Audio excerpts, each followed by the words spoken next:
festival comes, they just whatever Yeah. town it's in, you pull a permit, you can vendor there, which I think would be fucking hell. That's that's cool by me. Yeah. Yeah, that's cool. Yeah, I wonder how easy it is to get a permit and stuff. Makes me wonder.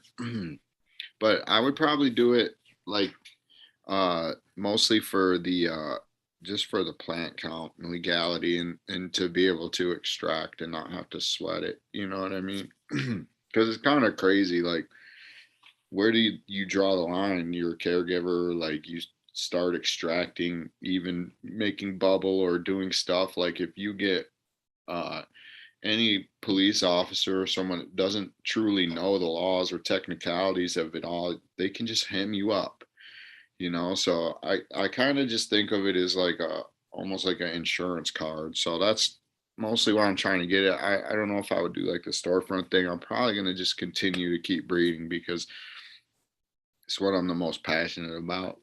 uh and obviously growing urban stuff goes hand in hand with that, but I'm gonna continue to partner up with my buddy, and then once he gets his big facility going, then that will just be more of my genetics being able to ran and me still being able to somewhat be small craft but be able to be tested, you know what I mean, and have like more of like a stable testing regiment, so to speak.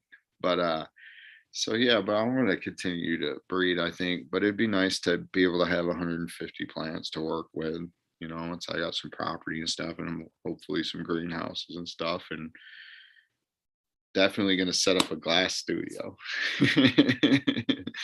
Look at it, I got one set up in my garage right now. It's getting a little crowded, so the next spot I'm gonna have maybe a little shack for that.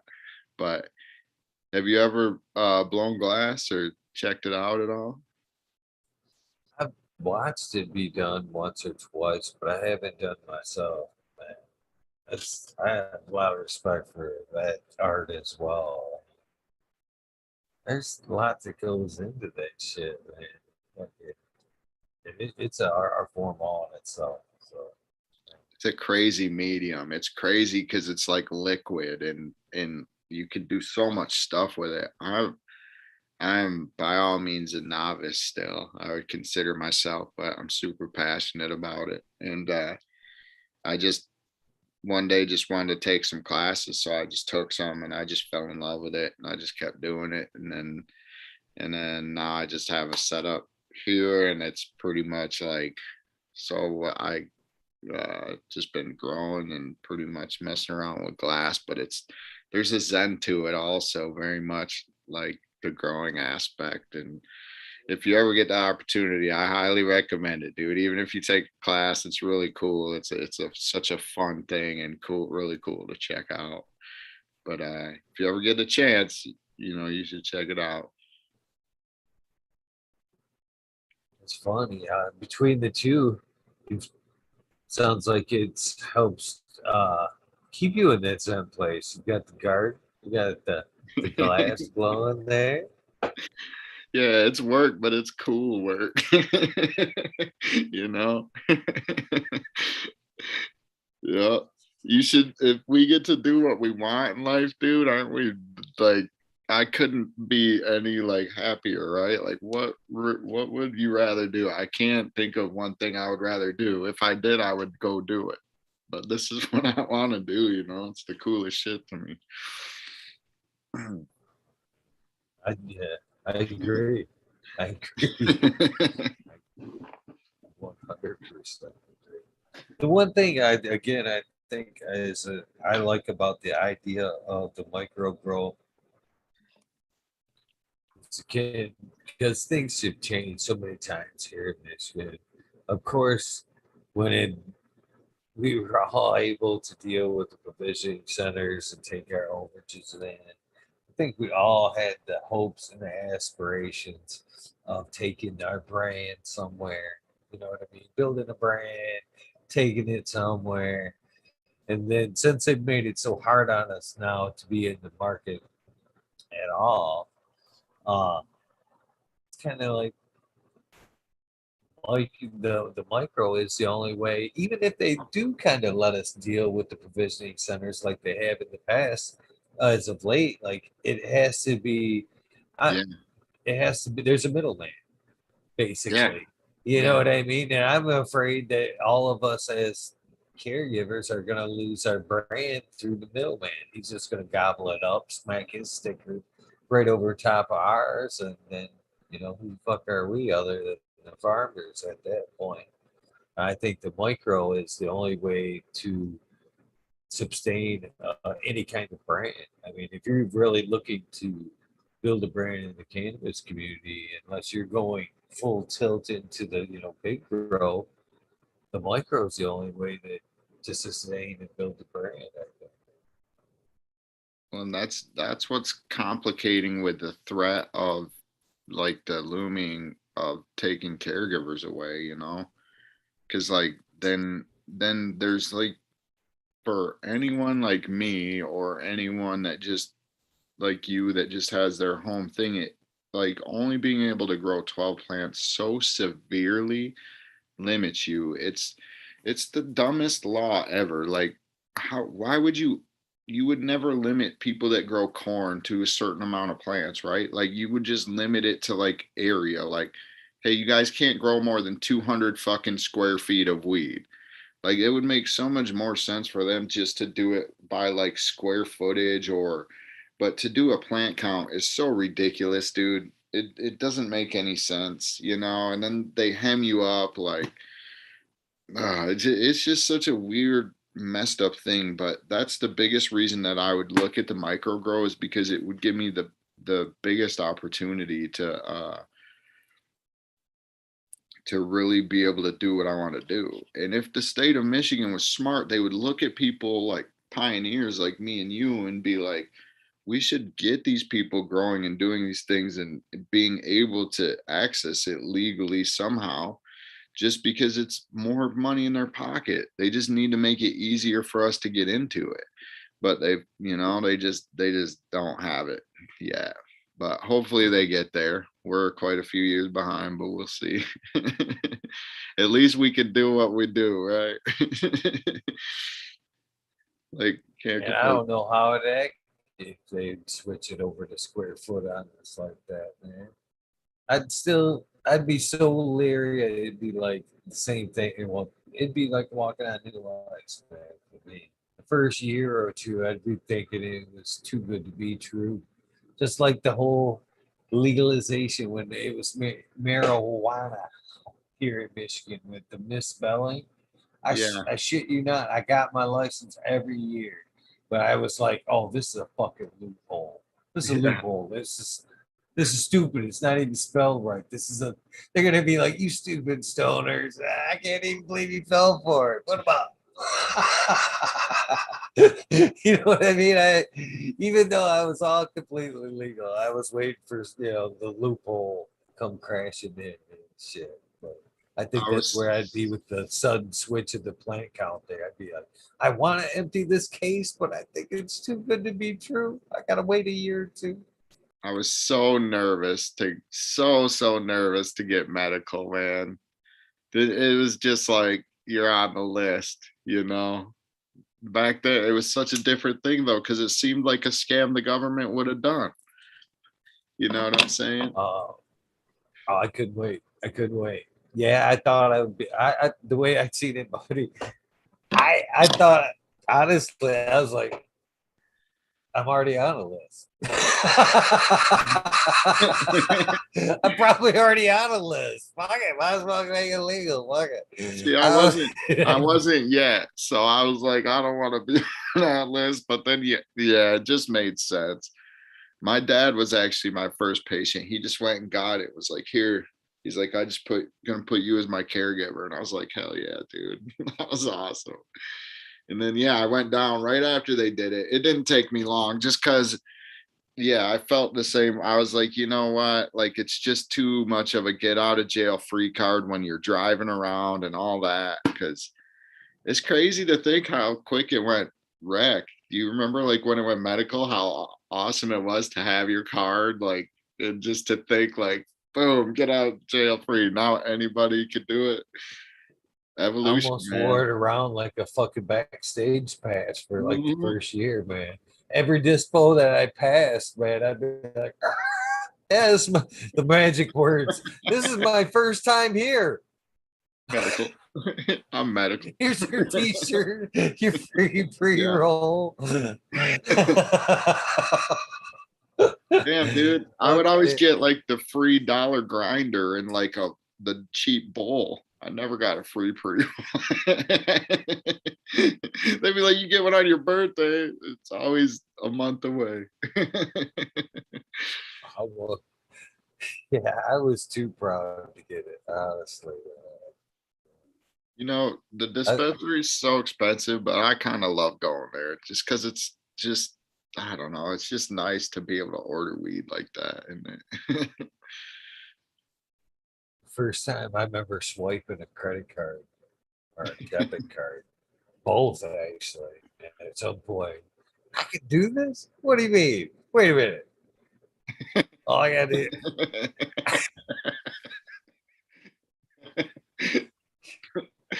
that's funny. Oh, it was like it was like because I've always been that guy. You know what I mean? yeah, The give me the ounce, you know what I mean? I'll get that free one. Same thing. Fuck, how much for the case? Fuck, yeah. I want 10, give Let me me give get me the the case price. discount. Bulk Yeah, discount. yeah. Same thing at the dispos way back when and shit. I'd be like, fucking, how much for the ounce? Fuck buying the gram. How much? How much for? How much for the zip? Just give me the zip. And that 300 was the first Canadian zip I dollars. remember. It was 250 is what I paid that time. That's I not was like, bad. That's I not could do this. I was my first fucking ounce and shit. I was gonna fucking swipe that card for. Yeah, don't worry about it. It's gonna come up as fucking such and such. I'm like, oh no shit. Swipe. Give me that zip. just pay for weed with credit, bro. Yeah. This is too good to be true, right? I don't even know if I'm going to pay this bill. So this is basically free weed.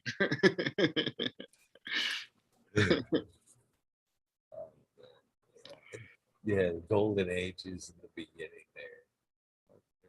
Miss those days, the backpack days. Yeah. See, yeah, I like the variety. I just don't like the price. But what do you do? You got to pay to play. But see, I love because I don't know. I can't just buy an ounce because I want to try 12 different kinds. So I'll be like, let me get 1 gram of each. So it's like $15 or something. So I'm like, but then if I don't like it either, I just, because what happens if you buy a whole ounce and you don't like it? Then you're just like, shit. But yeah, I think you know that answer. You part that off to a few of your friends and you get another one. That's exactly right. But you're still like shit. But then what happens when you only buy 1 gram and then it's really good? Then you're like, fuck, and you don't have no more. Huh. Well, see, in Grand Rapids, we don't have them quite yet, like readily available, but I imagine there will be one close by me eventually. So it'd be nice one day to go and yeah, just have a local neighborhood legal weed dispo. Crazy to think about. Before I come up here, I was like, my backpack days were in the Flint area, man. Where fucking shit. Uh, at one point, there was like Door Highway was like hookers and dispensaries. Okay, that's all Door Highway was, man. It's You like could load up on with your overages. I shit you not. I fucking you could start at one end and like hit just zigzag all the way down until the backpack was empty. There was so many of them. I mean, even to this day, Flint still has pretty good amount of disposed. Even the ones, some of them have went, wreck or fully legal. Uh, So wait, and Eagle, what you're saying the best way to sell weed is out of a backpack to hookers? no, Wait, what? no, I said that's all. No, Hold on. dude. Wait, what? There's just a coincidence. That's all Thor Highway was. No, Oh, no, okay. no, no, I mean, I like your no. business concept. It wasn't a bad idea. I was like, okay, maybe he's onto something here, you know.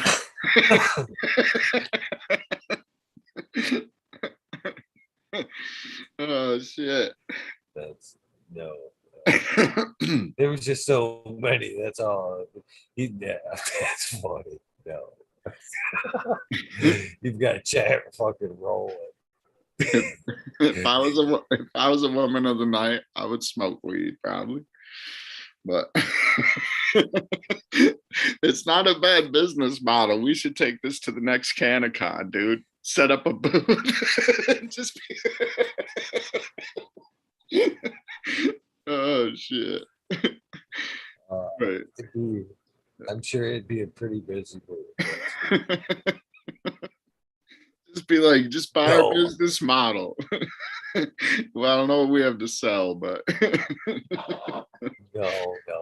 That was just a coincidence that they were both on the same road. At the back, no, I was saying at the backpack. That's the only way you could get rid of your overages back then. And that's the way you could do it, though. I swear, though, you could start at one end of town, and by the other end of town, you could usually empty out the backpack through the dispensaries. You could also actually work east to west. There's the crossroads of yeah, flip there, but yeah. usually north to south. It's Can't we can't do that anymore though, right? It's not they don't it's just they can't take anything else. Not from metric, right? No. no, yeah, just the metric. Yeah, it's Yeah, been a bummer. yeah, they That just that would really help. didn't they finally like switch that over just recently? Like they had a like moratorium or like they were like, oh, we don't really care, but now they're like, nope, has to be legit, right? I try to not pay too much attention to all that bullshit because it just gives me a headache, you know. But it's hard because you got to somewhat. But it's like, man, do you think they're going to get rid of the caregiver system? So I hope not. So many people can help themselves and help others without having, it is a medicine. If they want to make it wreck, that's fine. But if they want to keep the medical system, they should be able to keep the caregivers. We should be Yeah, able to, help. It shouldn't be even you go medical now. I mean, sure you get a bit of a discount for your meds, but they're still outrageously priced. And it ain't the amounts that if you're truly using it for a medicine that you need.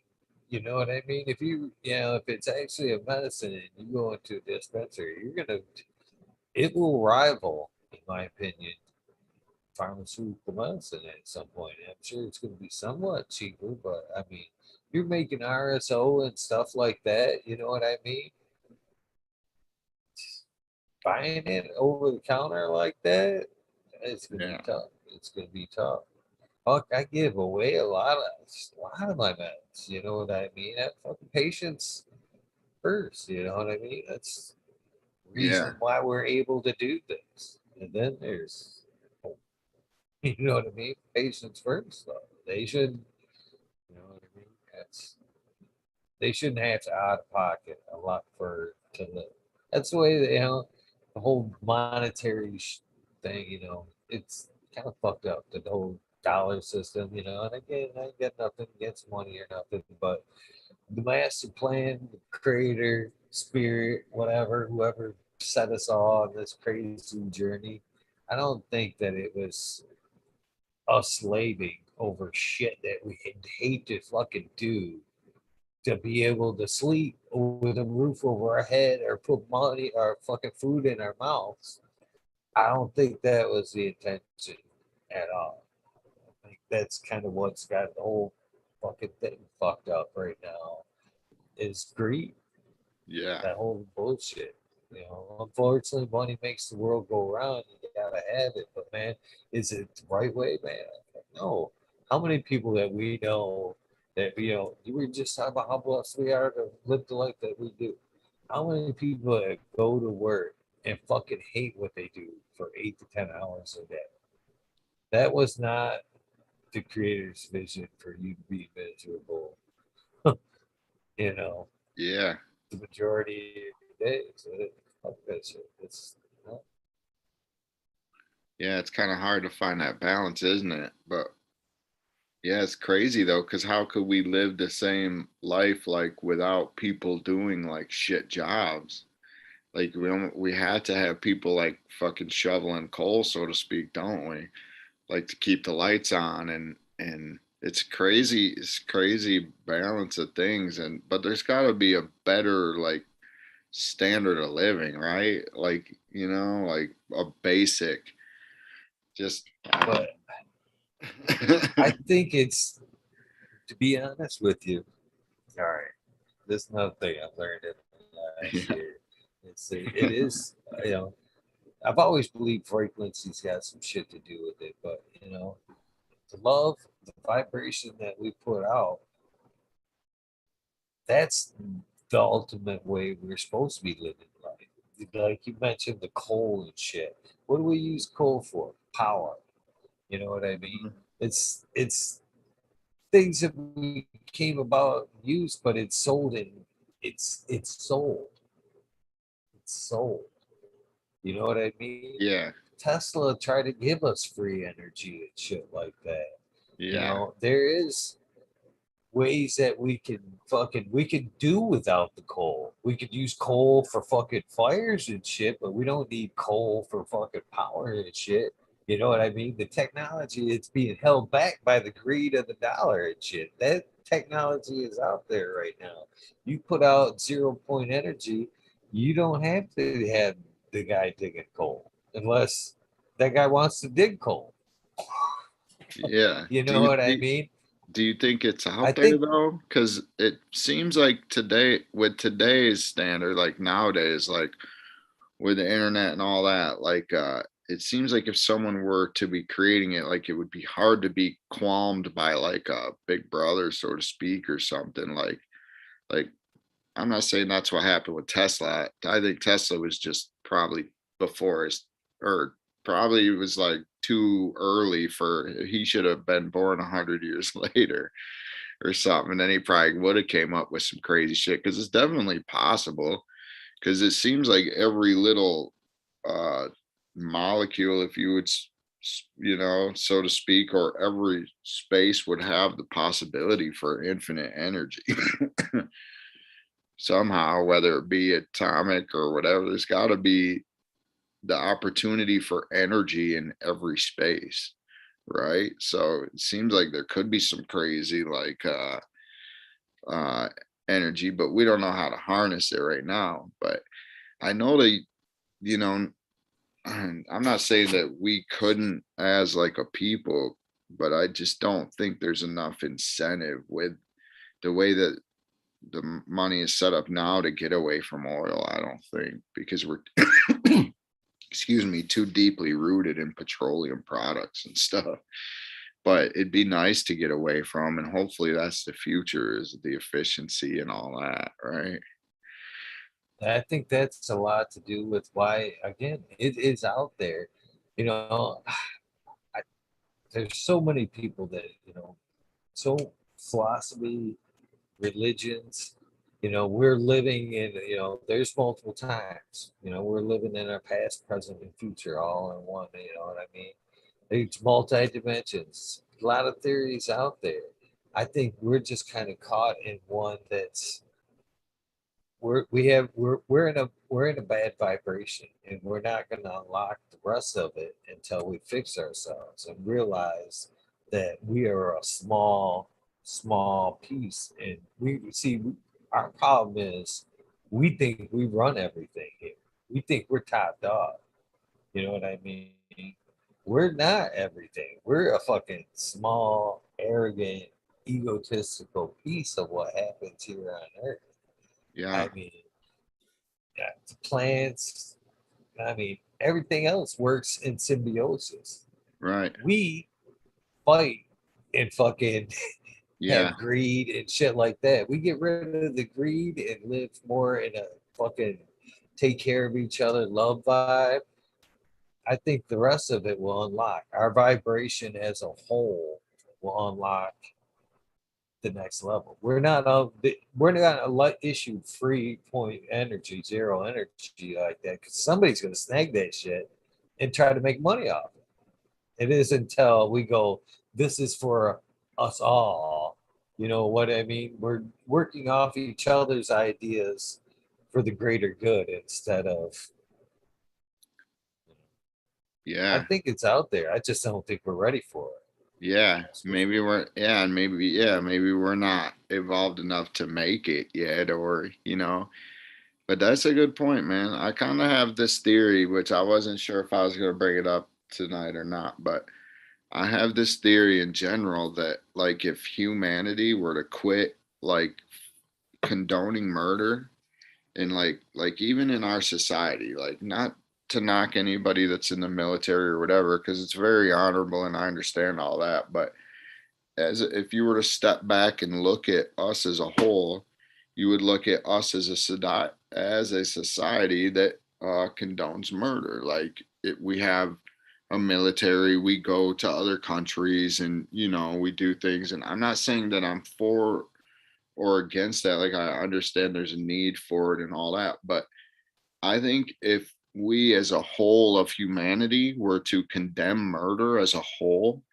and I'm not saying like get rid of all your firearms or this or that, but if there was just no acceptable way for murder to happen, that I think we could evolve as a species and then start to focus on all these things, like I think we could potentially cure cancer. Like, could you imagine if all of these people in the world that are focusing on like all of these things that are like self-defense, like start focusing on the medical field, or like, instead of us thinking about how to defend ourselves against each other, if we were to just focus on sustainability and how we could all coexist and stuff. I think that, and in a society that condones murder, I don't think that we could ever truly be evolved.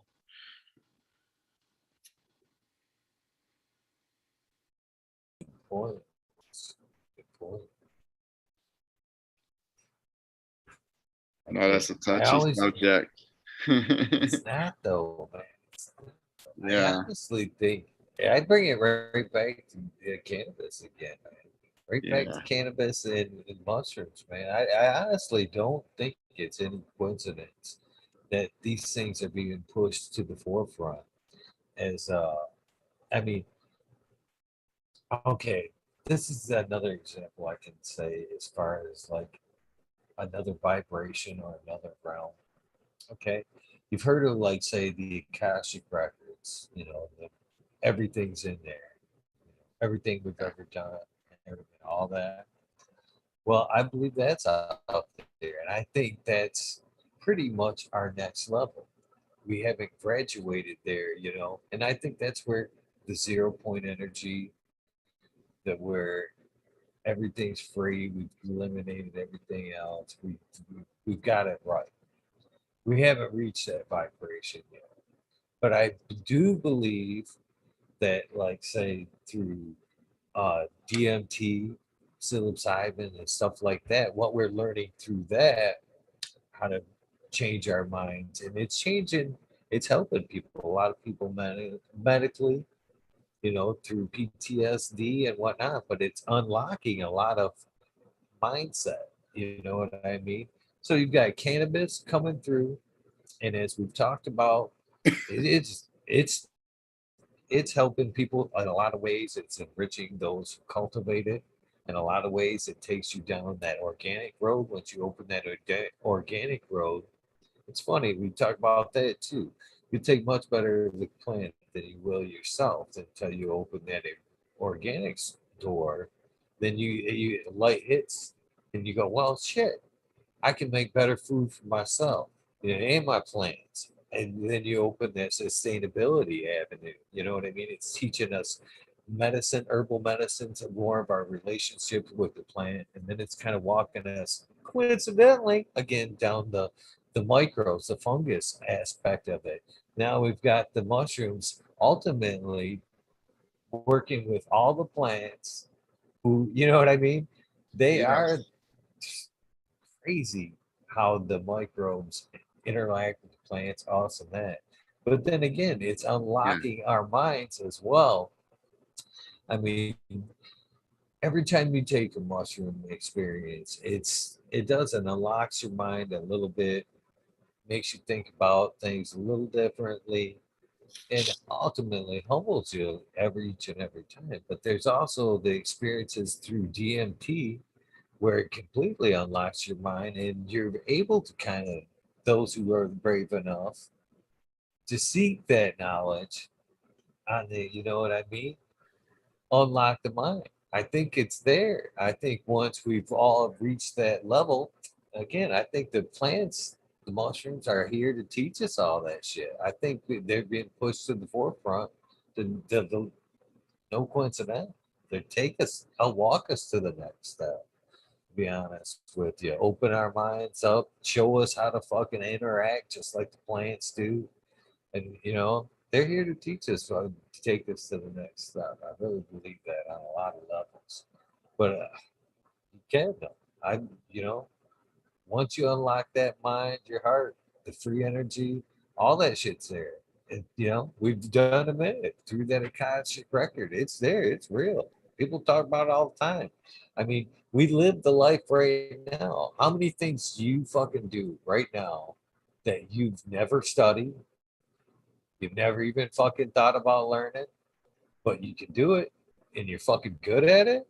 How many things you just set out, I'm gonna try this today, and you're like, fucking wow, that was too fucking easy. You know what I mean?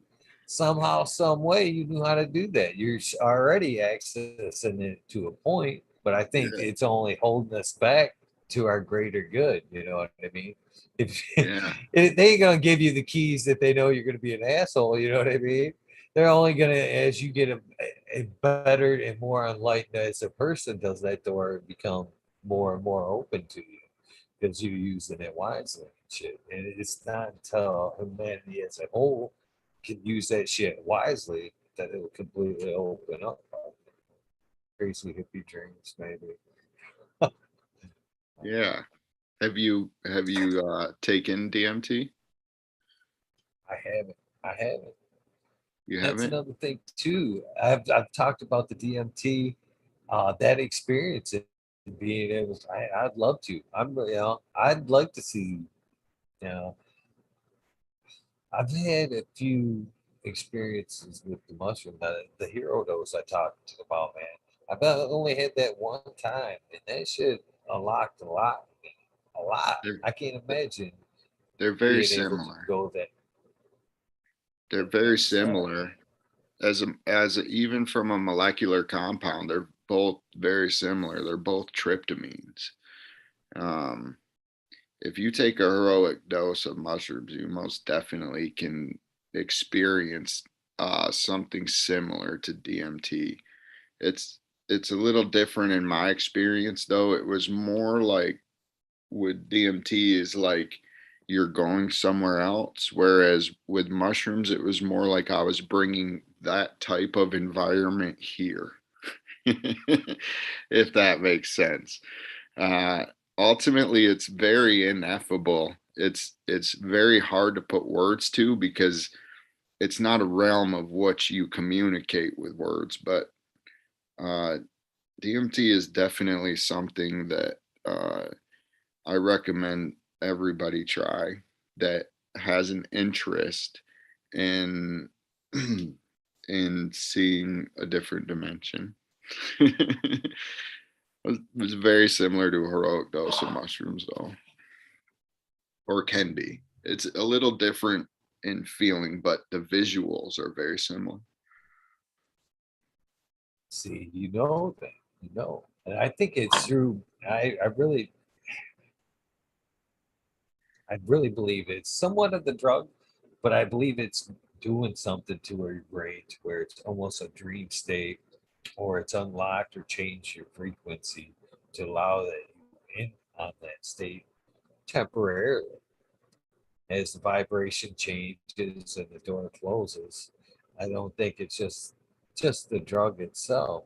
I've talked about that. That's again, I've never done it, but looking from the outside, uh, who's to say that, we look at somebody on DMT and you could very much so look at them to be insane, crazy for a few minutes. Why would you want to do that? I mean, you're completely out of your fucking mind.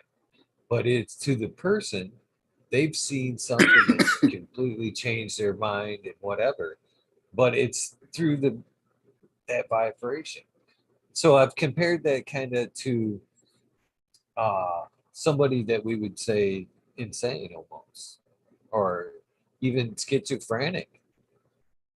I think they operate on different vibrations, different people, different vibrations.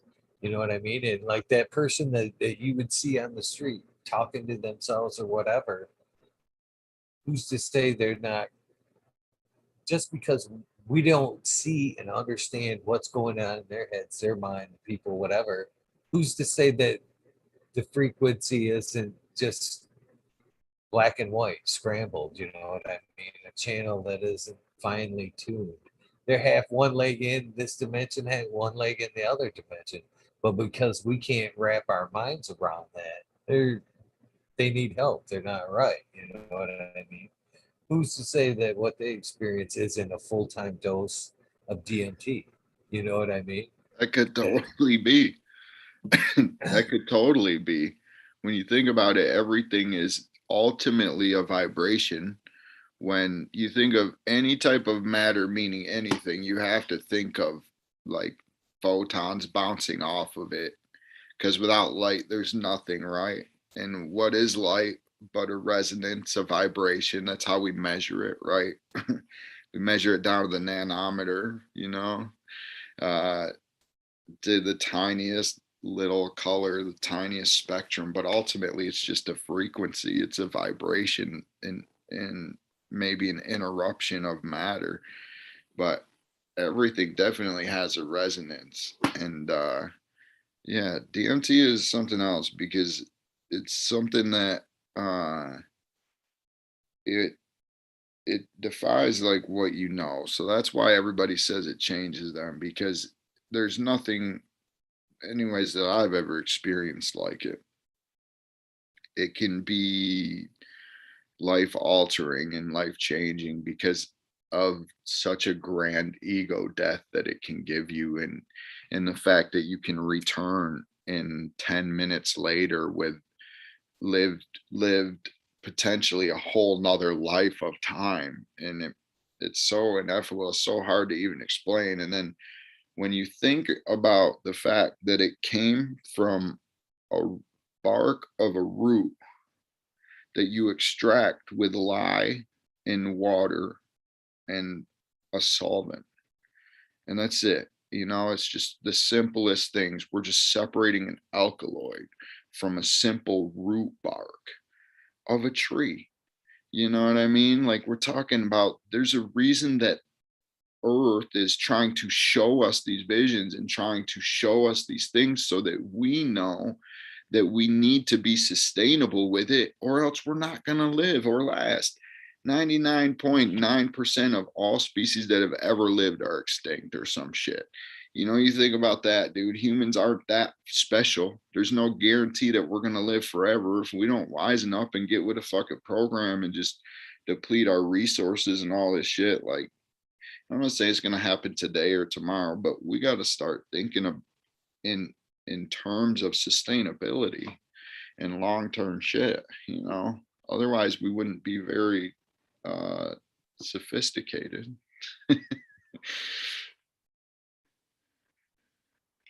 Terence McKenna says that that's the difference between us and nature. Nature thinks it belongs. Yes, I love McKenna, man. He's great. But yeah, man, I highly recommend you check it out though if you get the opportunity. Like I think everybody should experience the depths of their own mind in whatever aspect they want to. Uh, People call it mind altering substances, but if your mind is always the same, then what are you doing? Like, what does that get you? Like, if you want to grow, you have to alter your state. You have to experience new things. If you stay in one static state, you're never going to grow. Uh, have you ever do you listen to or have you ever heard of Paul Stamets? Yeah, yeah, Sure. he's a great like him. I really love his philosophy and Joe Dispenza. Have you heard of him? Yeah, I was listening to his book today, Man, those two guys, just I tell you, I love just them. so he won't call me a bullshitter. And I'm not bullshitting. I'll pull up the Audible because I don't want to be that guy. No, You know I what I mean? believe you, dude. I'm Right glad. there. No, that's oh hell yeah. No, that's the one my wife bought for me. I haven't read it yet, but I got that One one. of my That's cool. favorite things is cannabis and philosophy. Off camera, working in the garden, Yes, smoking joints, some fucking yes, philosophy in the earphones. Oh man, it's better than coffee. It's fucking better yeah, than coffee. most definitely, man. I love all that stuff, like Alan Watts and all that type of stuff. Right? It's all so good to listen to.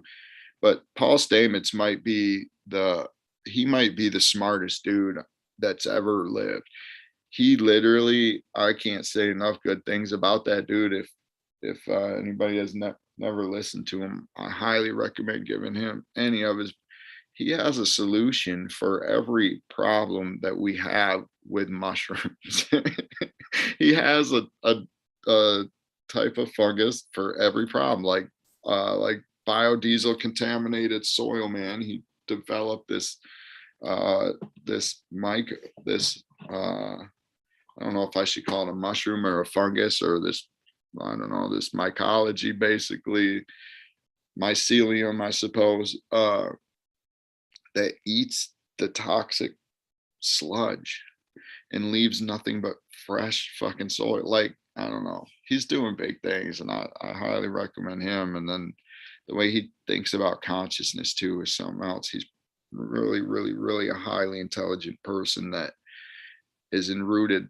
I don't want to say all of his intelligence in fungus, but uh, there's so much knowledge to be had, I think, from fungus that we haven't even tapped the surface of.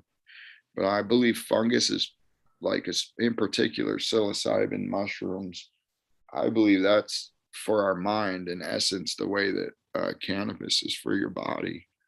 Like, if you want to heal your mind, man, you got to try to shut down your default mode network, right? And try to rewire some shit. And there's no better way, in my opinion, to do that than when you're experience psilocybin mushrooms. It promotes neurogenesis and neuroplasticity. So it promotes the reformation of your neural pathways, and it promotes the new growth of neurons and brain cells. And it's not just with psilocybin mushrooms either. There's so many funguses that are showing so much neurological benefits that it's insane. But it's something that we all really need to be paying attention to, because there's some great stuff happening, like Alzheimer's stuff, PTSD, all these things that we really need to be paying attention to, I think.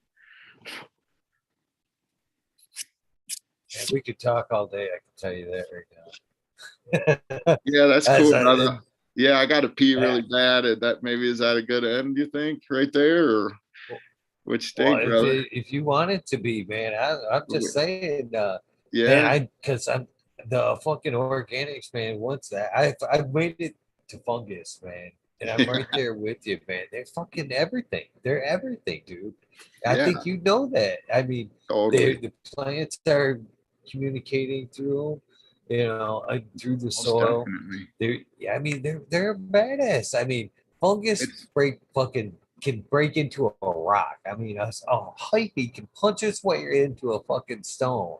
I mean, that's pretty badass in itself. But then, be the backbone of fucking nature pretty much, and then have its possibilities. I mean, medicines, all the shit that you're talking about, and then some. I mean, yeah. And the way it bridges the gap from us to plants, in ways where it's working symbiotically in the rhizosphere. But most definitely, man, it's so cool. It's cool to think about all the ways we can manipulate it. But I heard it was something like 30% of all of our soil on Earth is fungal mass, like mycelium and mycorrhizae and stuff. So that's kind of special, right? That's crazy to think about.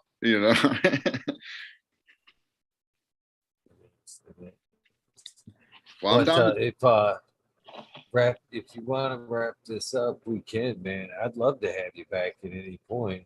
Well, that's part of the deal too, man. Now that you've come did this, you got an open invitation to come hang out anytime you want. I mean, I'd love to do another one-on-one with you because I think we could have some awesome conversation. We have a lot of similarities about the way we think, some of the things we enjoy. I think that we could have a good, friendly conversation all about life in general. But every night there is the wormhole. I don't know if you've caught on to that. The guest doesn't take me all the way to the 420 mark. There is the wormhole. So what's that mean? now they, yeah, that's so anytime that you want to jump in now, anytime you see a wormhole, you have an open invitation. It's the same Zoom link, whatever. You want to come on, tell us about what you're working on. You want to come on, hang out, whatever. If it says wormhole, you got an open invitation. So Oh, anytime you want okay. to come take me up on that, you're So more than welcome. you go till 420. You're saying? Yeah, man. Okay. Yeah.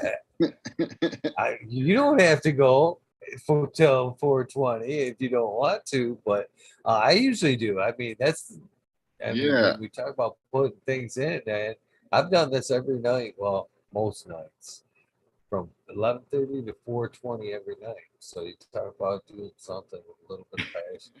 I love that, dude.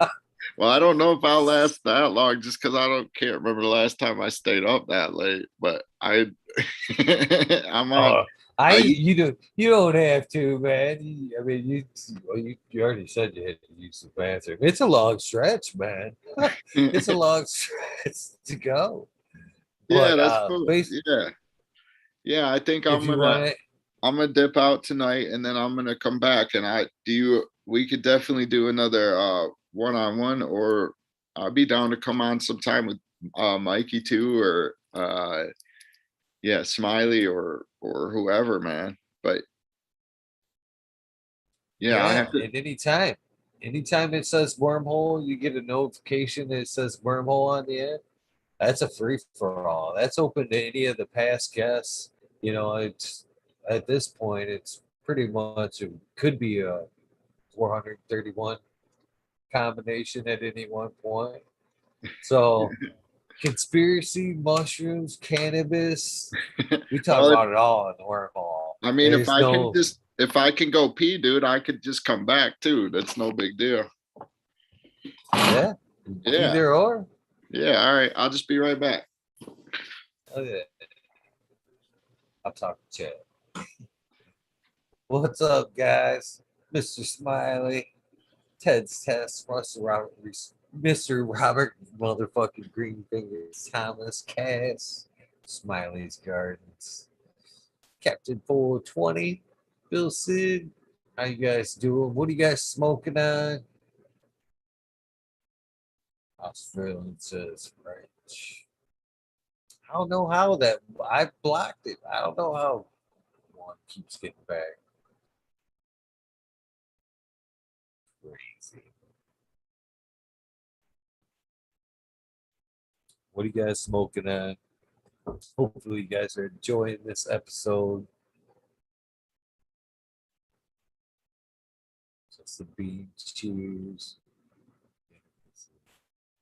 We all flowers in the house. Astro Charlie, I need to put you on the list, Astro. Time to catch the folks that ain't on there. If you want on the list, better say hi. I don't know you there unless you make yourself known.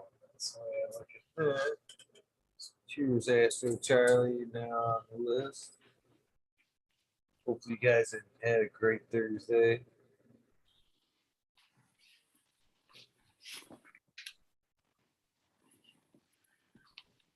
All right. There you go. That was easy enough. Yeah, no big deal. I can go for a little while longer here, no problem. You said conspiracy mushrooms, some shit I love to talk or hear about, so or whatever. So I'm in, man. That's every night in the wormhole, man. It's we have some good times in the wormhole. We've had some good fucking times. But yeah, man, it's awesome. You want to do the wormhole? You want to jump in the wormhole? You want to make this Oh, sure, go ahead. Yeah. Yeah, that's fine with me. right? You want to open it up for other people, you mean? Yeah, that's fine. No, I mean, I'm asking you, my friend. Oh, dude, yeah, I'm totally cut. Like, I'm down for whatever, man. This is your show, brother. You do whatever This you is want, your man. show. Wait, it This is is? your episode. No, that's cool. If somebody wanted to jump in, I'm totally down with that. That's fine with me. Or whatever. If you have any questions or whatever, man, I'm down for whatever, bro.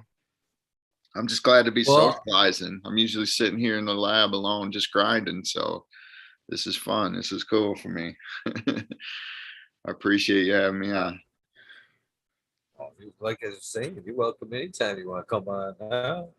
Uh, I've had a good time, man. I enjoyed talking with you.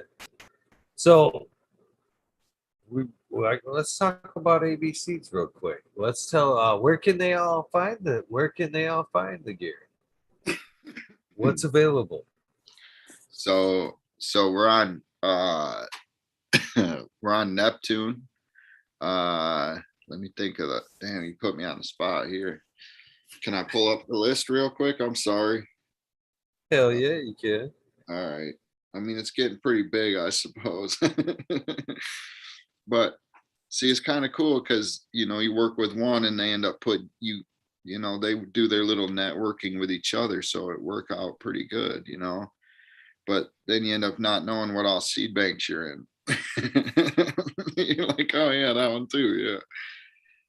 All right, so we're in Neptune, Turpy, Top Notch, Sapphire, Toker's Dream, Platinum Seed Bank, Pheno Hut, Chai Life, Insane, Grow Zone Hydroponics, Irvine Seeds. They have our mailer packs, so like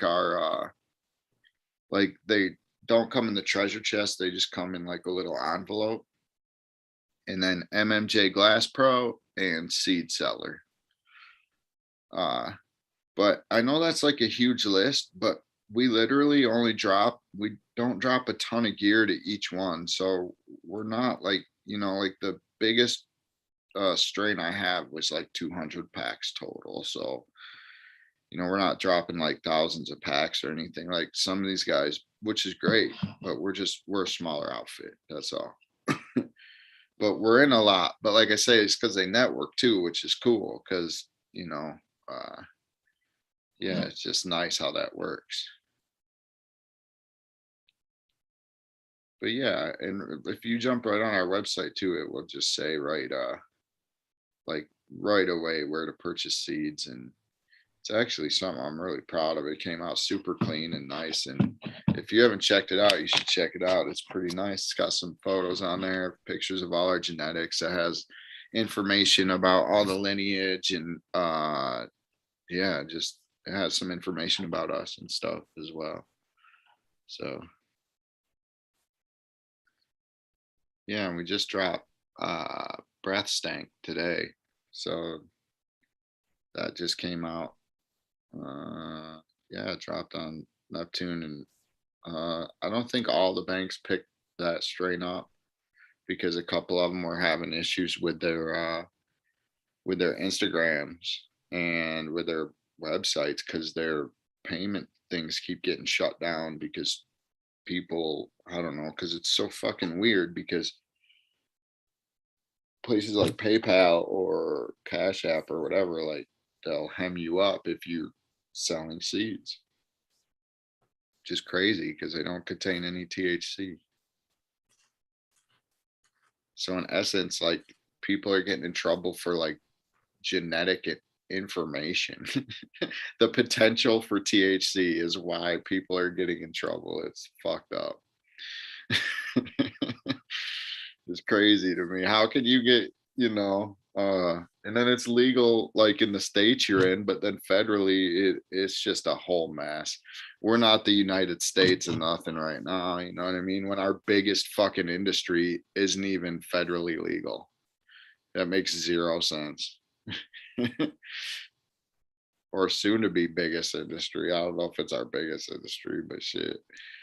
This is our largest growing industry, I meant. That's 100% for sure. They want you to talk about breast steak. Is that what it is? Or Yeah. steak breast?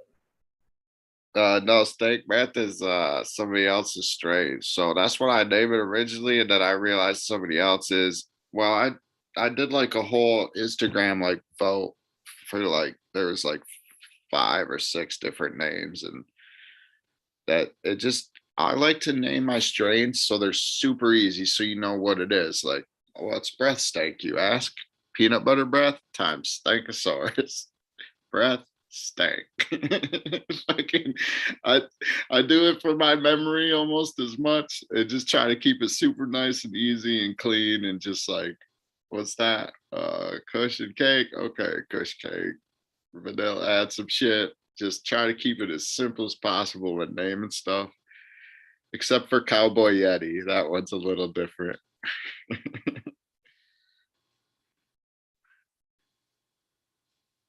I'm just amazed by this fucking. It's one. I'm not even gonna say because I'm kind of Uh, promoting.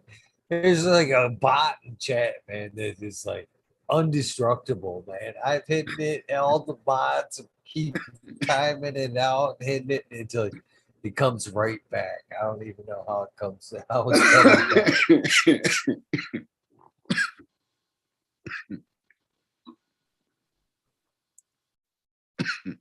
Man, Sorry.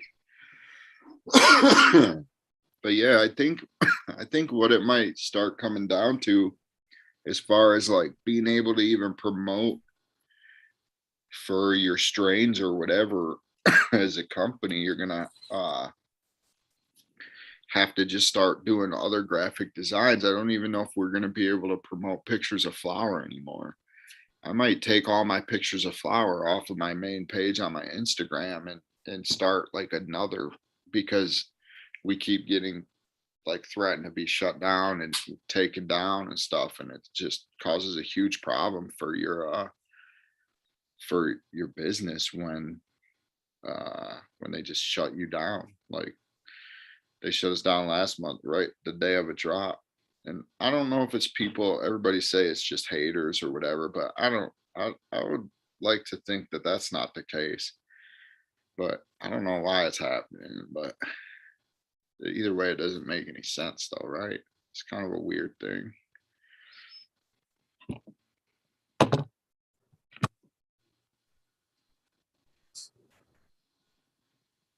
this thing is just amazing how, I mean, I don't even know how this thing, I can't even stop this bot in chat. All right. So, let's see, y'all. What's up and coming in the for things to be released? Mm, that's a good question. Um, Just 1 second.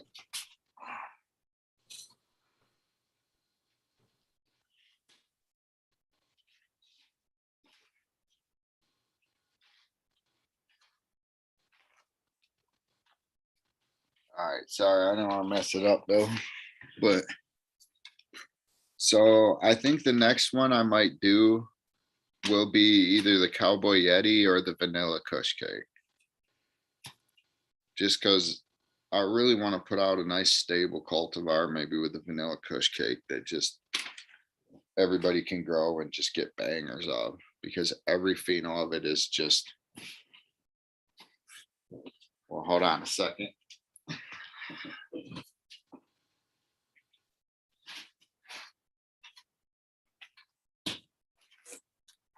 Sorry, but yeah, every one is just super chunky. Like,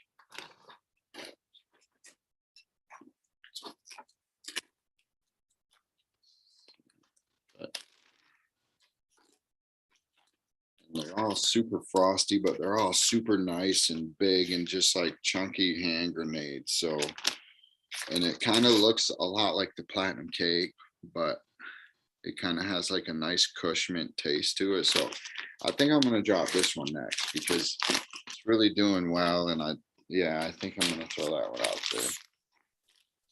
But I was debating on that one or the Cowboy Yeti, which is that's a Grease Monkey and Platinum Cake, the Diamond Cut. So, and that I named after my buddy that's still in fucking jail over weed because his name's Cowboy. And yeah, well, I didn't know what to name it. So, wait, I'm sorry, that one's Mr. Nasty and Platinum Cake, which is GMO times Grease Monkey. Sorry, I knew it had Grease Monkey in it, but yeah, that one I didn't know how to name them. I was like Mr. Nasty, Platinum Cake, and I was just like, this one's too complicated. So I just threw a curveball with the Cowboy Yeti. But other than that one, I normally like to just name them like regular. But so I can't help but notice what's on the elbow there. What's on the elbow? the elbow, this, sorry. That's so this is part of a drawing, and this one is also, and so is this. This is all my wife's drawings. And I got a fox too right here she did. So that was pretty cool. But yeah, this whole sleeve is all drawings that my wife did that she's like making like a coloring book. But yeah. Is that what you asked? I'm sorry. Was what was on the elbow? Yeah. Okay. Yeah, that's pretty fresh too, man. Yeah. So it's like a compass and like it was in one of her drawings she did that's pretty intricate. It has like a moon phase on it, but I just took like the center compass. Well, actually, I just went to my best friend, and he's my tattoo artist. I gave him all these drawings, and I was like, just make me a sleeve of these, place it however you want. So he took that center section and put it right there. And yeah, so it's like my wife's art, and then my best friend gets to design it and tattoo it on me. So it's really cool. Yeah, I love it.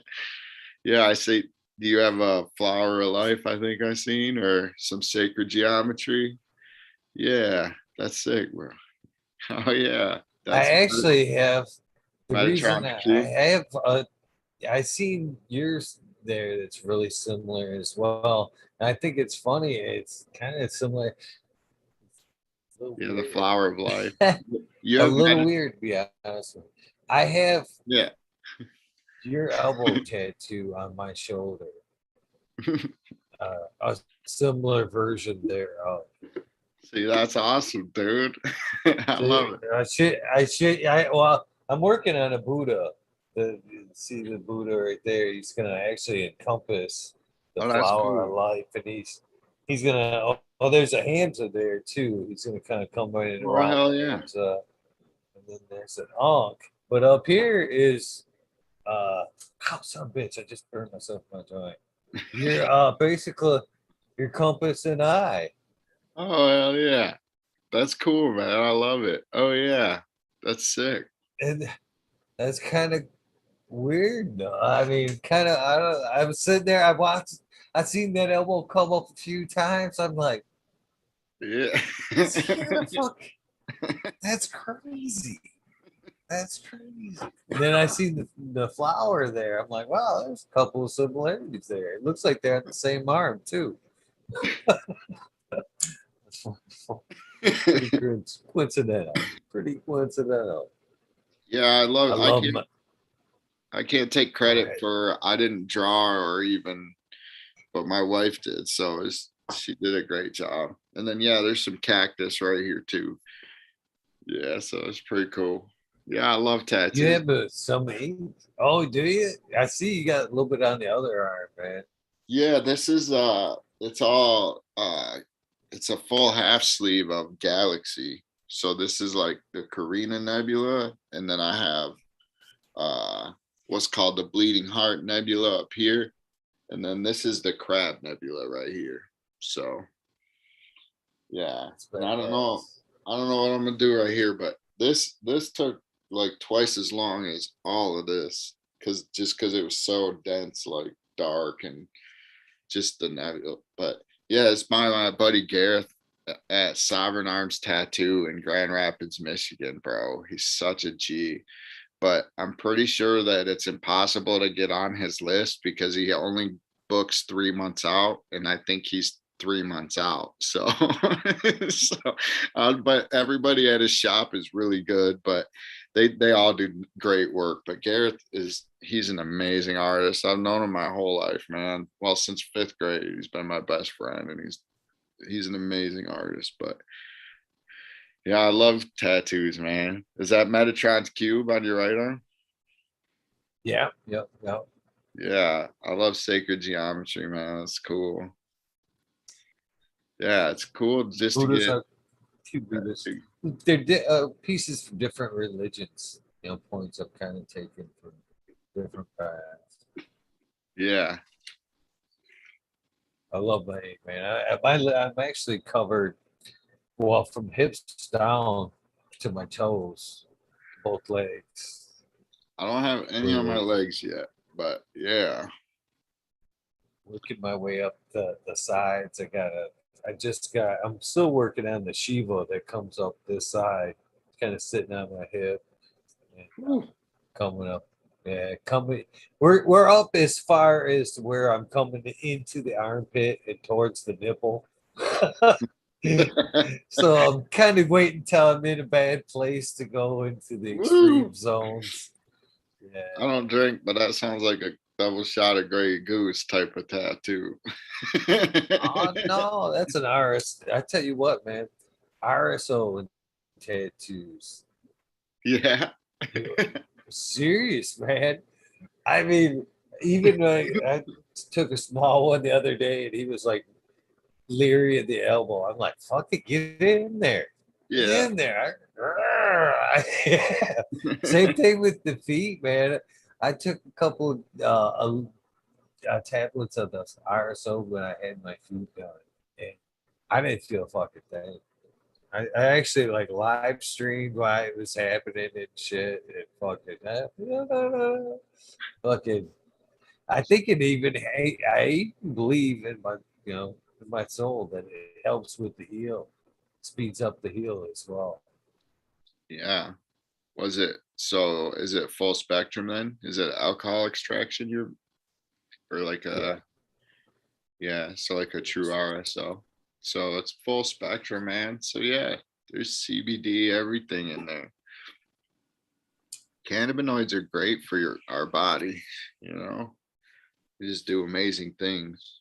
Like CBD bonds to us on on a cellular level, you know, like promotes homeostasis.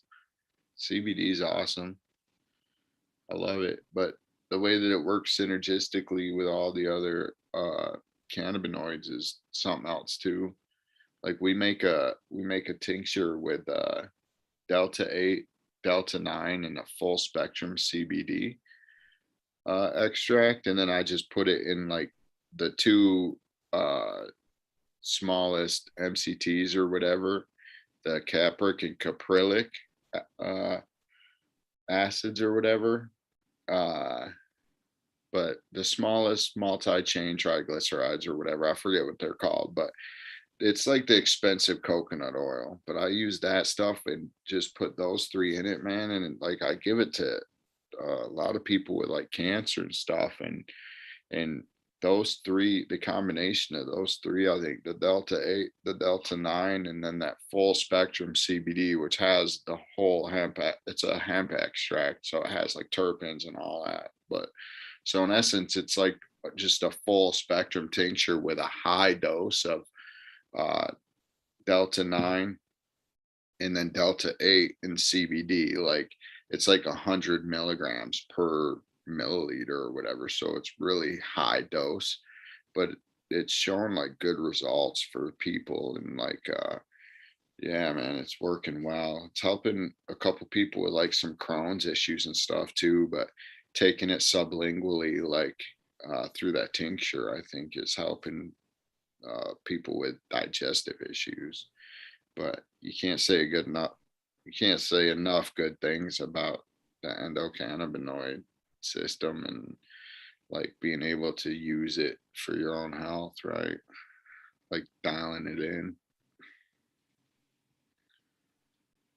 Somebody, we're just getting started too. And I know it's not the end all be all, but man, it sure can help a lot of shit. We put terpenes in it too, like just because why not, right? Does it work? I don't know.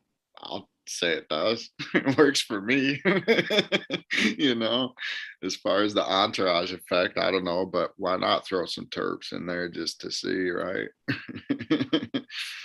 Oh, hell yeah, why not? I Yeah. think you're 100% right.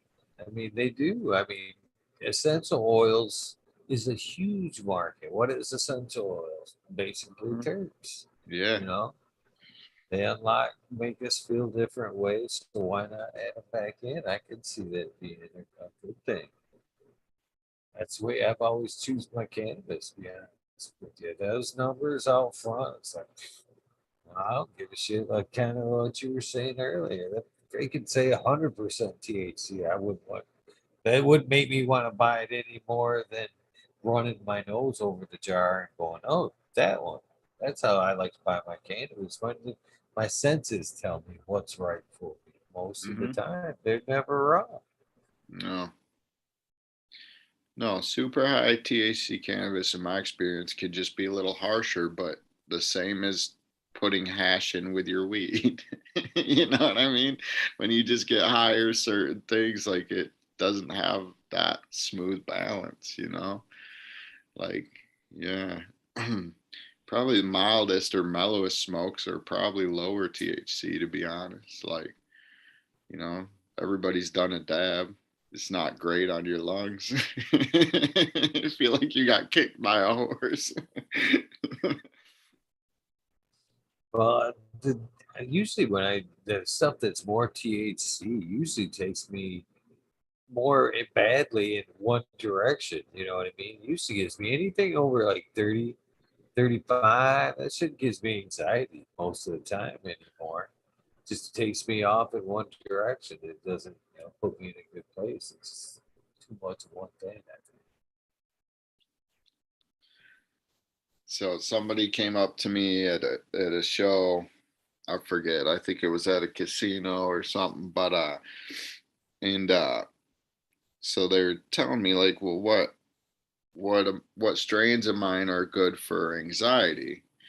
And I said, well, I said it really depends. And I said, and she said on what? And I said, well, what kind of music do you listen to? And I was like, all my strains are good for anxiety if you just listen to reggae music. It just I was like, she's like, well, what if I get paranoid? I'm like, just don't smoke so much and just play some reggae music. I'm like, just take one hit at a time. You know what I mean? If but I was like, realistically, girl, I'm like, it's really what you're in the mood for. Like, okay, for the indica and sativa debate, right? Like, have you smoked Gorilla Glue? Right? I feel like everybody in Michigan at this point probably has. It's super dank, right? But it has quite the punch.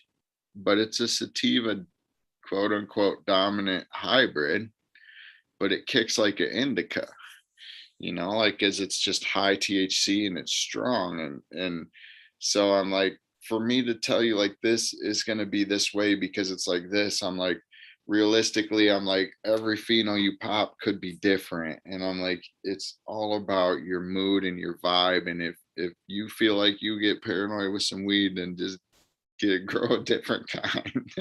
I don't know what to say. I was like, I told her to play some reggae. I was like, just play some reggae music because that's what I love to do to chill out.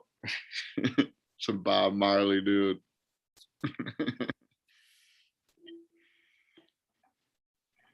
Well, you're kind of right in that aspect, everything hits different.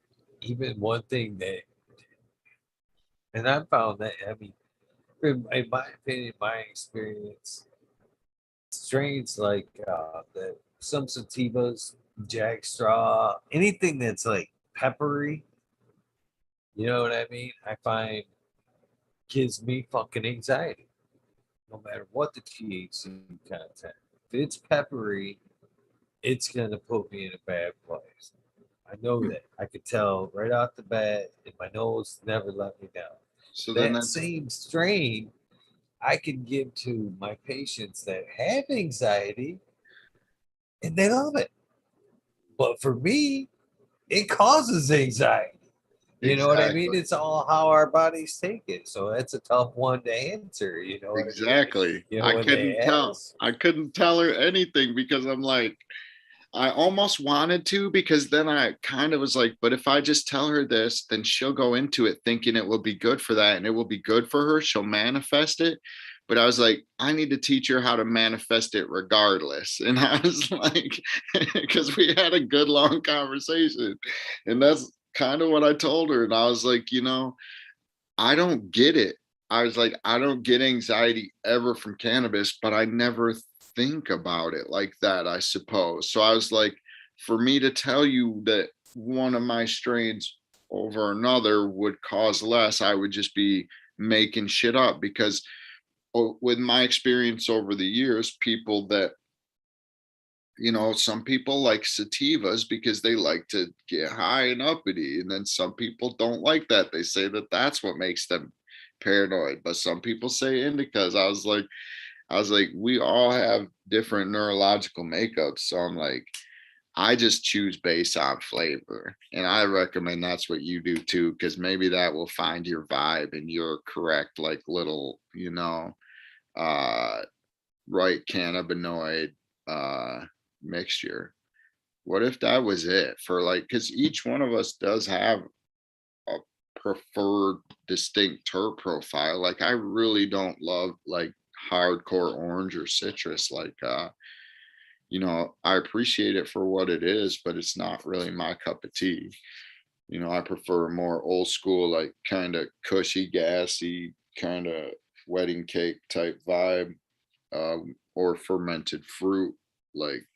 But yeah, not a big citrus dude, but people love that. So it makes me think like with food and stuff, yeah, we all have our own preferences, but what if cannabis was so complex that the correct like endocannabinoid terpene makeup that you're supposed to be vibing with is like the distinct terpene profile that you're like attracted to.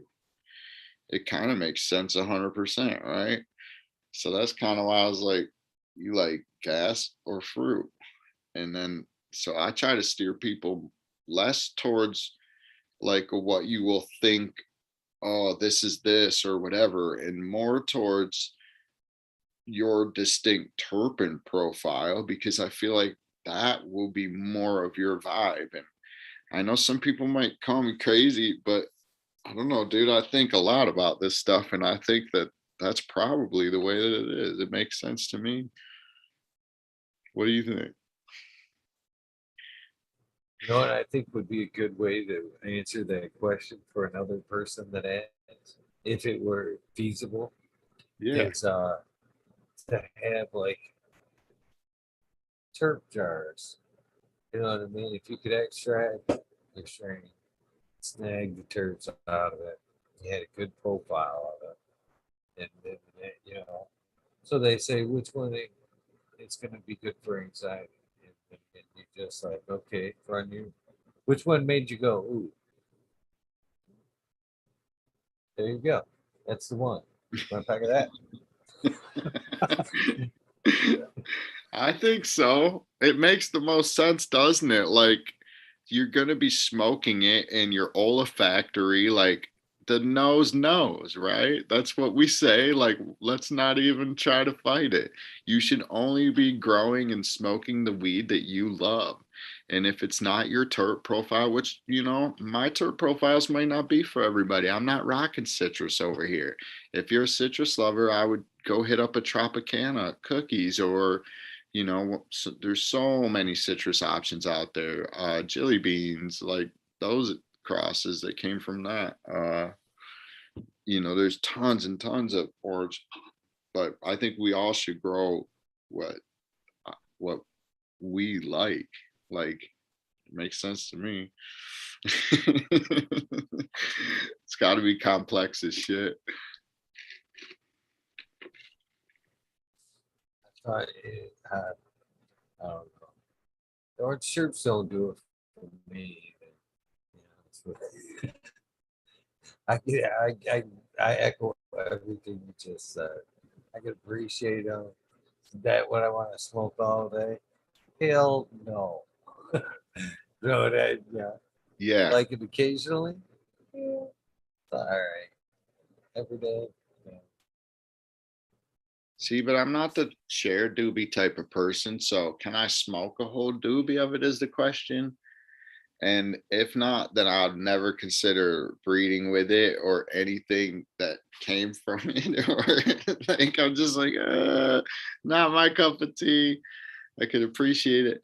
Like, GMO is a banger, and I appreciate the way that it smells and the way that it translates to like rosin and stuff, and it's super funky. But as far as like a smoke and stuff, it's just not my cup of tea.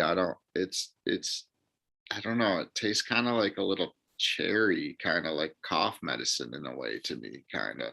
So it's not like my favorite. And I've had lots of people do it, so it's not like it's just the overall strain. I swear I've had it like 10 different ways. Like, uh, it's dank and stuff. It's just not my thing. But homie, trip that makes this rosin out of it is stupid. That stuff I would smoke all day. That GMO rosin is the shit.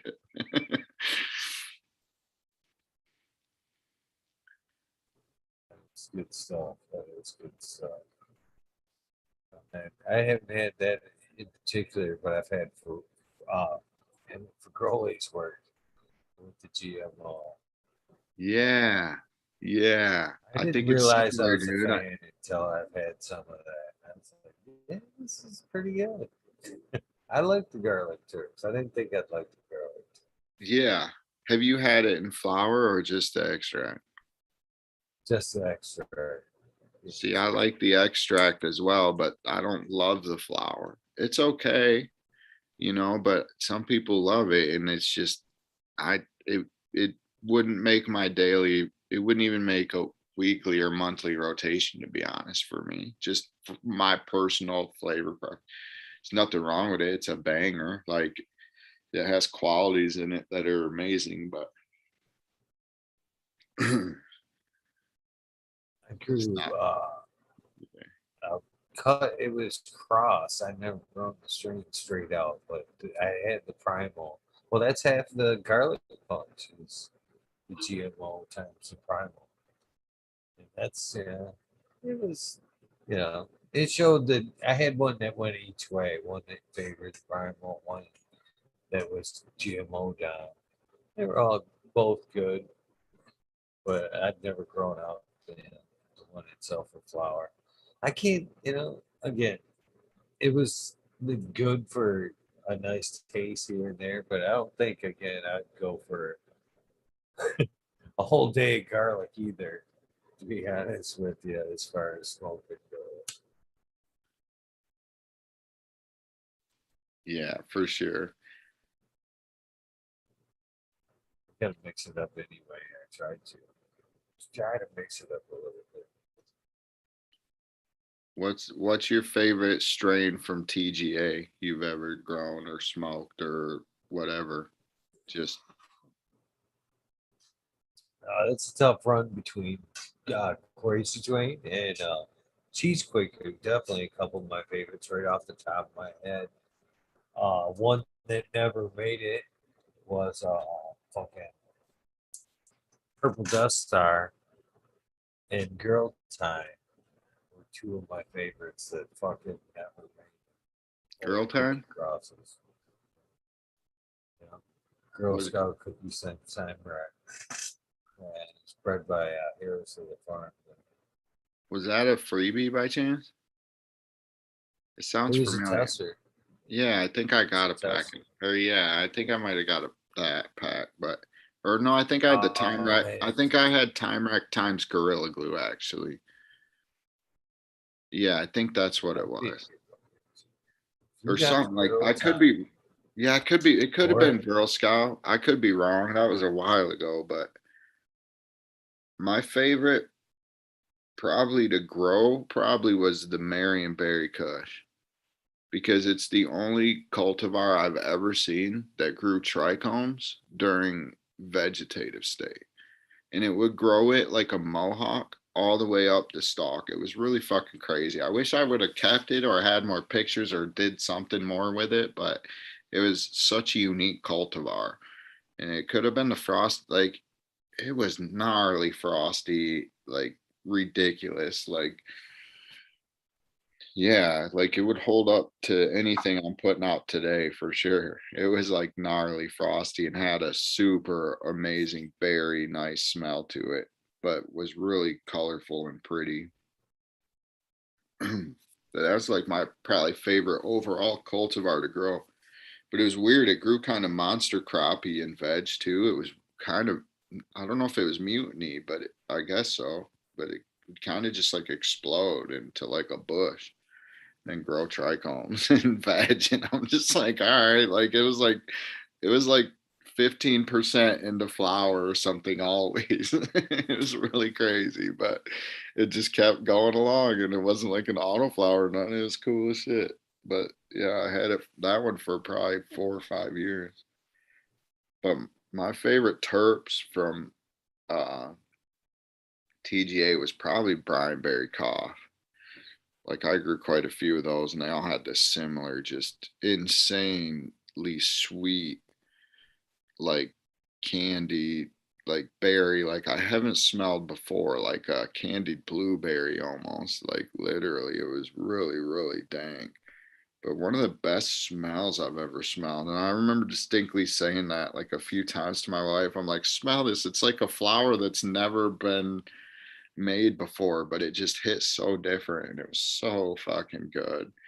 And just an awesome cultivar. But I don't have any more seeds of that.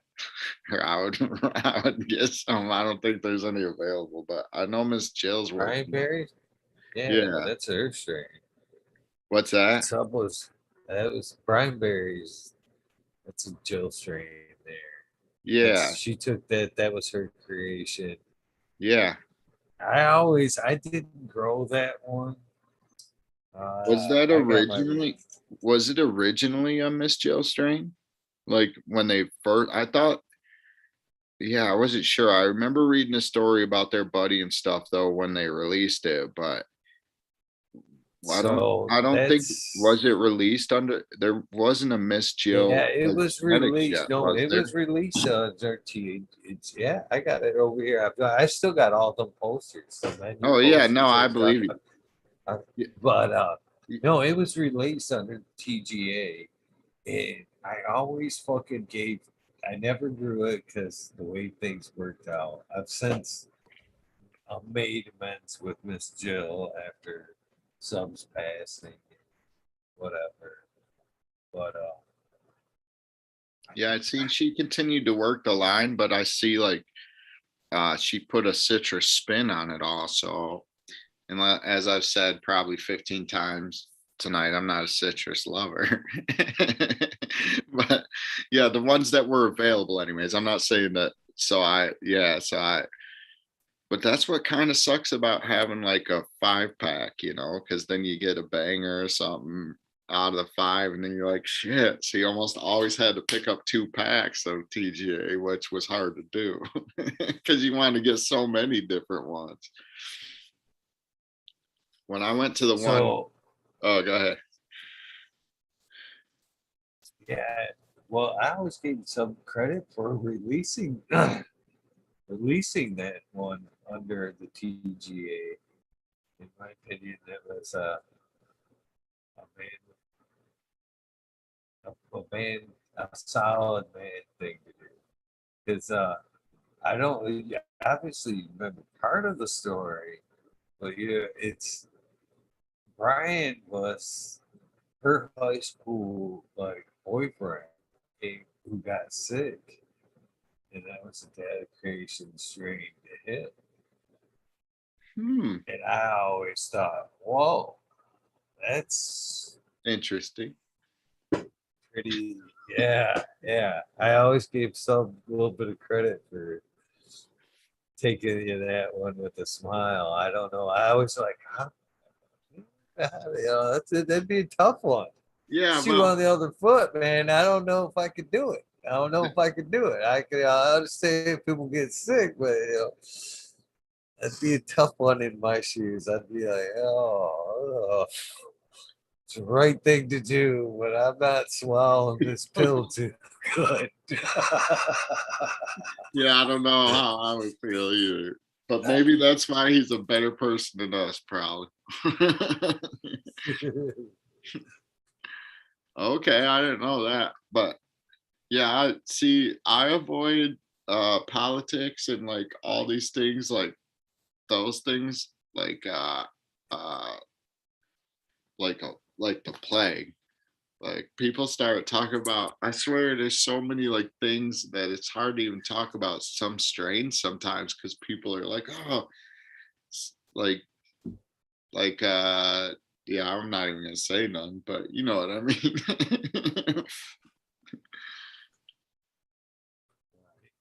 I totally say goodnight to somebody in chat there. So what do you think mushrooms are gonna do you think they're gonna follow the trail of cannabis, like specifically, like they're probably gonna go maybe decriminalize, then maybe medicinal, then maybe recreational, but do you think they'll follow it like to the T? Like will there be breeders like me eventually with mycology, and what do you think Oh, that's the future that's heading? oh, for sure, for sure. Yeah, I know. There's it's already in the works. I'm pretty sure a lot of parallel there, but I think it will. I hope it does. I am very excited about the medical use of mushrooms. Yeah, most definitely. So I hope they do follow suit. They do need to be legal. Same reason as cannabis. So the doctors can utilize them. I mean, the anxiety, PTSD, cannabis helps with both, but mushroom cures for life, basically. You know what I mean? If they've done it right, they can cure them things for life. So I hope that, medically that, that's something psychiatrists can use, it's just one level, the shiitake mushrooms and other things have other health benefits, right? What is it? I'm pretty sure it's the lion's mane that is helping with Alzheimer's right now. Yep. Sit there and saying, you catch it early, it can almost reverse a lot of it. So I'm really excited. And again, a lot of that work won't come unless it medical comes. That will open the door, hopefully. But I'm excited about it. Again, I think it's one of the ones that's here to teach. There's so much to learn from mushrooms right now. You spoke of that. I mean, it's our antibiotics. It's helping our mind. It's a good food. It's it Yeah. helps other plants. I mean, it's the glue. As far as I can see right now, in my journey into organics and spirituality and everything, fungus, you know, is the glue. You know what I mean? And I was actually watching a thing on mushrooms the other day, or fungus. It was is it good or bad for us? And it's a fine line. Humans and fungus are a fine line. The only thing fungus keeps killing us is our body temperature regulates. I mean, if it adapts to our body temperature, some of the fungus, we're fucked. We're a rock. It's just going to digest us. But for the most, we're in that sweet spot where we can defend it all. Are you But for the talking like most part, cordyceps or something? what's that? Are you talking I'm like talking about different cordyceps? phase. No, I'm just talking about fungus in general. Um, Okay. But have you heard of cordyceps, like the fungus that attacks like the bugs and stuff? You seen that stuff? yeah, yeah. That's not what you're There's, talking about. You're just talking about like a fungal like infection or something for us yeah, in humans. yeah. All right, yeah. Our body temperature is the only thing that keeps us special from everything else. That's otherwise fungus would be kicking our ass too. Yeah, but we don't. We're in a Yeah, we shouldn't worry about the things though, because we're lucky to be right there, right at the perfect thing. Like I think we should, yeah, yeah, we should keep pushing the threshold with fungus. I think that I think they'll probably find something similar in fungus that will end up being like the endocannabinoid system, where certain receptors or whatever will respond to these certain things in fungus that maybe we've never even freaking know exist yet or some shit like. But there will be something crazy like in it that how it affects us on a different level, probably similar to cannabis, I bet. Maybe even more so for our neurological system though. There's so much to it though, because why does lion's mane, why is lion's mane helping with Alzheimer's? Like there's so much like crazy things like you say, and that we all know that are coming from fungus, like that are helping humans so much and plants too. Yeah. it's there. It's in us already. I mean, most research that I've seen it says puts everything truth to you. You've always heard that gut feeling. Well, everything that I've seen now is saying that our gut is our second brain, basically. The mycology in our gut is our basically that gut feeling, probiotics and shit like that. I mean, you're the flora in you goes one way or another, bad or good, you're fucked. You see it in your health. I mean, it's a huge part of the way we think now.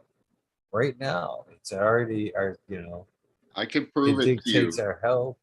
I can prove it to you. I only really been mad twice in my whole entire life. And both times, bro, is because I was just fucking hungry. Like straight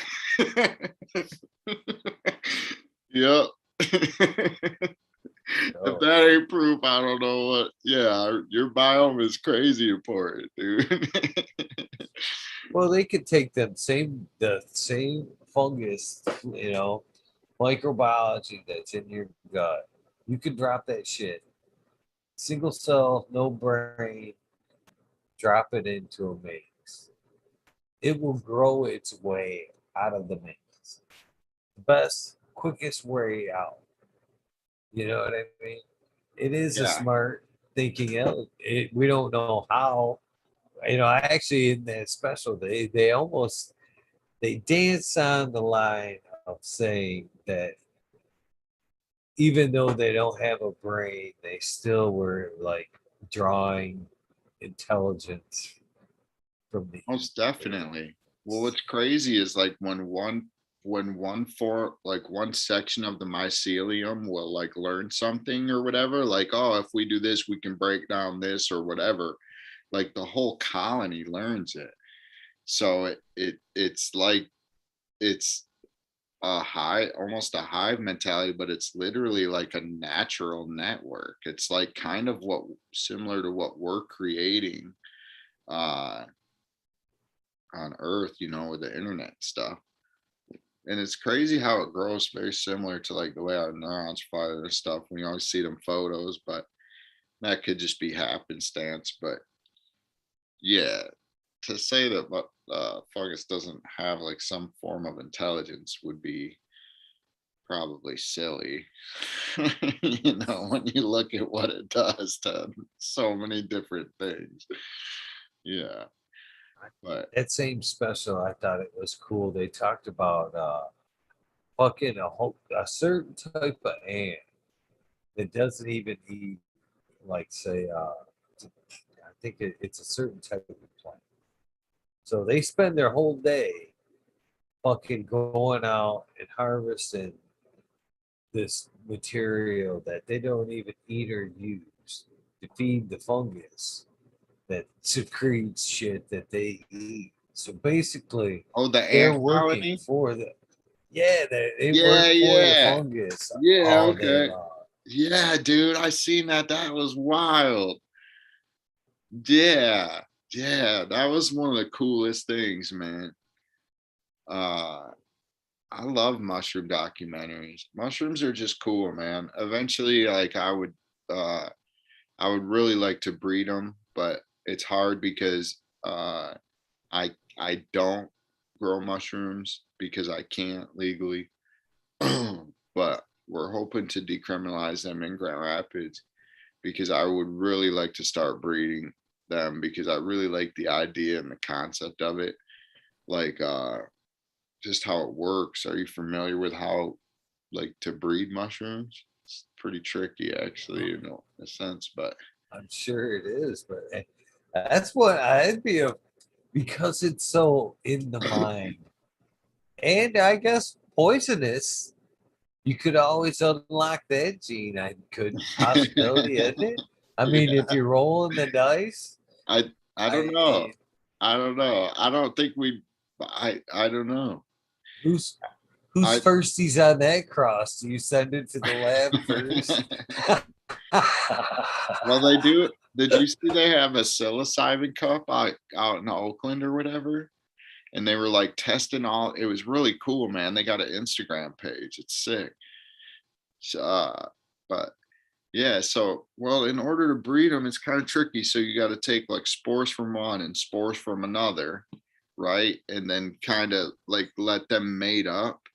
But you're not guaranteed that the spores from one are for sure going to mate up with the other because they could mate up with themselves and stuff, right? Because when you end up with mycelium, you end up with like what they call like a multi-species, like or it's like yeah, it's there's multiple genetics basically in mycelium because there's different cultures per se.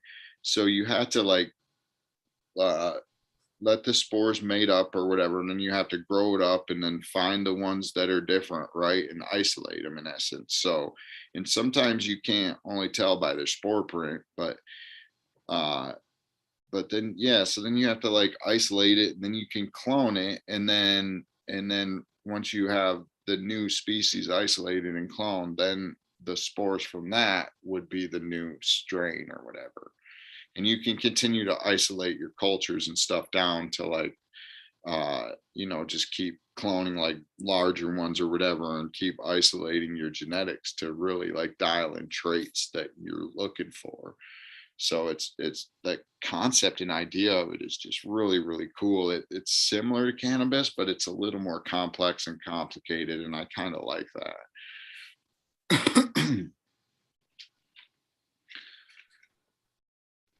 know, we can actually cross in the next cure with some major disease too. They're fascinating thing. The way they grow, different what it is, what I think 3,500 or better species of mushroom, something like that. Yeah, they're still like in land race.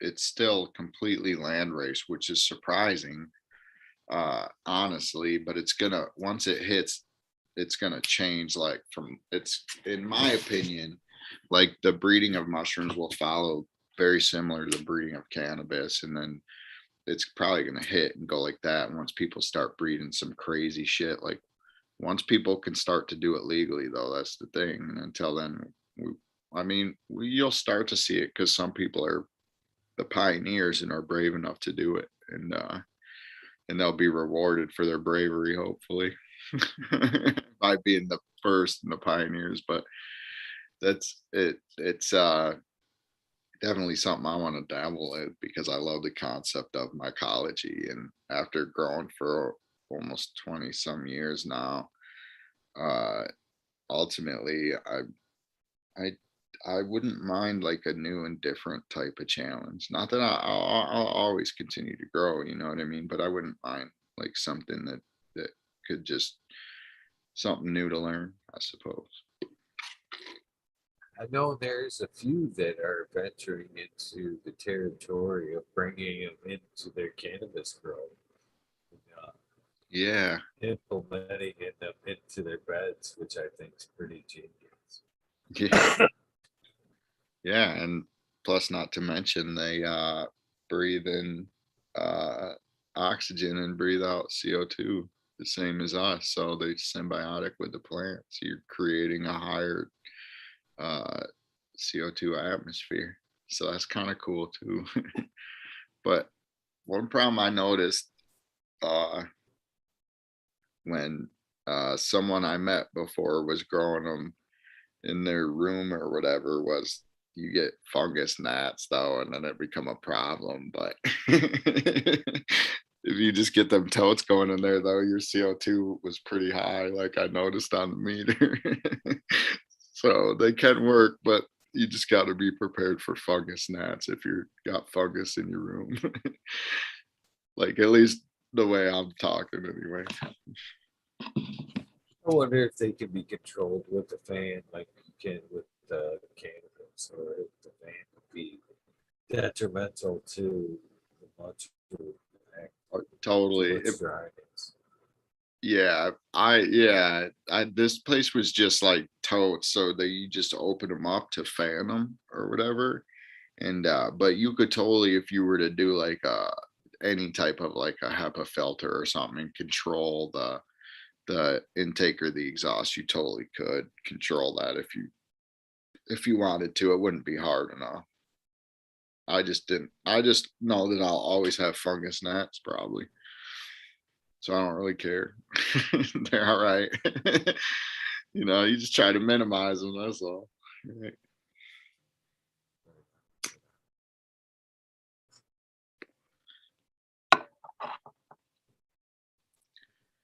Yeah, All I right. actually I was partial to the Philosopher's Stone. I had a friend that was cultivating them for a while. That was the hero dose. Was that Okay. is kind of funny that how that worked out is my girls are my oldest girl is 26, and she had a boyfriend there the cat had me and him would stand off a few times.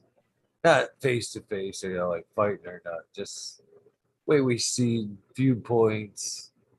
He was dating fucking daddy's, baby girl and shit, daddy's girl. So I was always giving him shit. Well, come to find out, he was cultivating some stones. Yeah. And to stay on my good side, like every time he came up, he would palm down a simple fucking mushrooms. So Which it worked, was, I'm sure. It worked, right? yeah, I didn't mind. It definitely made him a lot better. Yeah. Made him a lot better. Oh yeah. Bearable, Right. bearable. Yeah. So, well, this is what happened. He fucking was giving me some more wetter version of the truffle, which were good. About fresh, they were good. Then it went from wet to dry, and I fucking stupidly didn't think for the conversion there. And Oh no. well, heavy dose, yeah. I would practically 3 times of what I should was like. So I guess which brings me up to what I talked about earlier, and like the Akashic record, and why I believe like that stuff's out there. And you know what's funny is because I didn't really listen to McKenna at all prior, or a lot of other people that dealt with psychedelics. I enjoyed acid my whole life, mushrooms here and there, but I never really thought about it as like spiritual, taking it down that type of, you know. But I always had described what happened to me that night. What's weird, it fucking changed my life. It really did. Uh, I didn't see, I didn't see what was going on or what was about to happen per se, as much as like a download. That's the best way I've ever been able to describe it. When I heard McKenna talk about his experience with the psilocybin and DMT as a download, you know what I mean? You can't really put it together. You just download it and it's there. That's how I Yeah. fucking described that what happened that night, man. I didn't see it. It was visual. I didn't, but everything that happened in the next year and a half played out.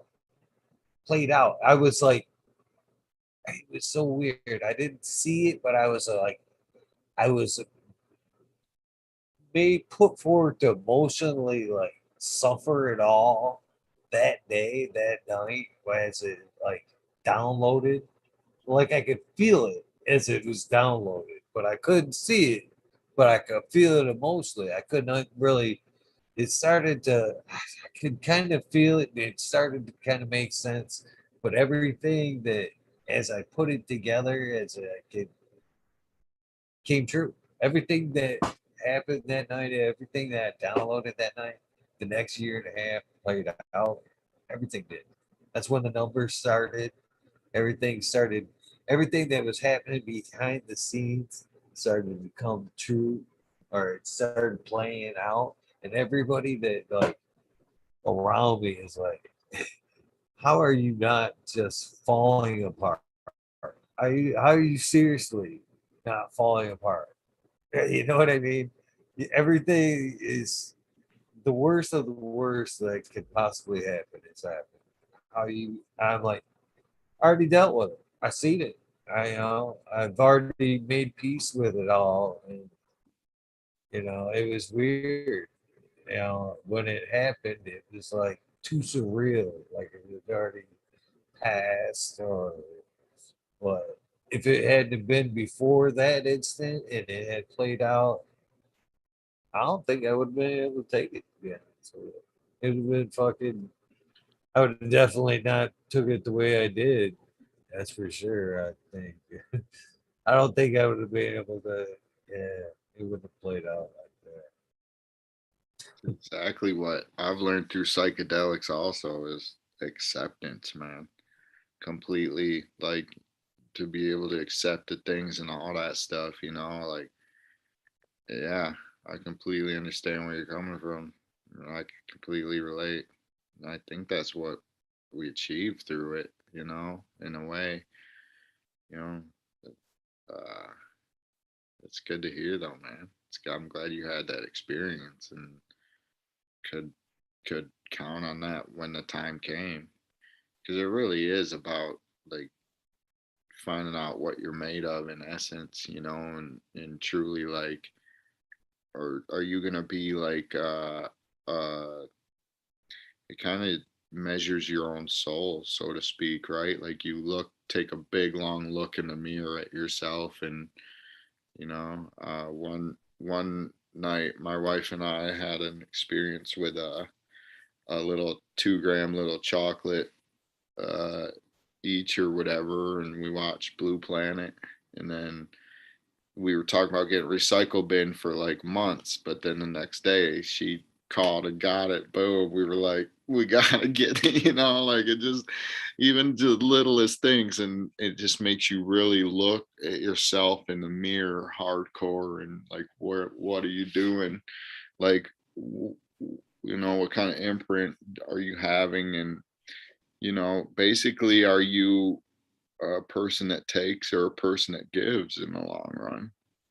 Kind of. It kind of just, I think it allows you to be a person that gives, once you get the message, I think.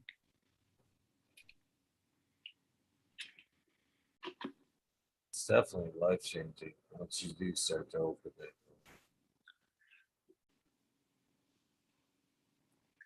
Phew. All right, bud. I don't think I'm gonna make it to 420, but I gave it a valiant effort. Oh yeah, you did, brother. Oh yeah, you did. I Well, I've already trained went hard. over the I Yeah. already went over the wormhole thing with you. That's one of the things I usually do before you go. And Okay. don't Cool. forget, man, keep that link, man, for real. You're always welcome. All right. Always welcome here. Thank you, bro. I Right. appreciate it. Yeah, this was But great. last thing I want to get from you before you go is the Yeah. silly part of the show is the sound bite. Basically, it's like any like the artist on the radio station, man.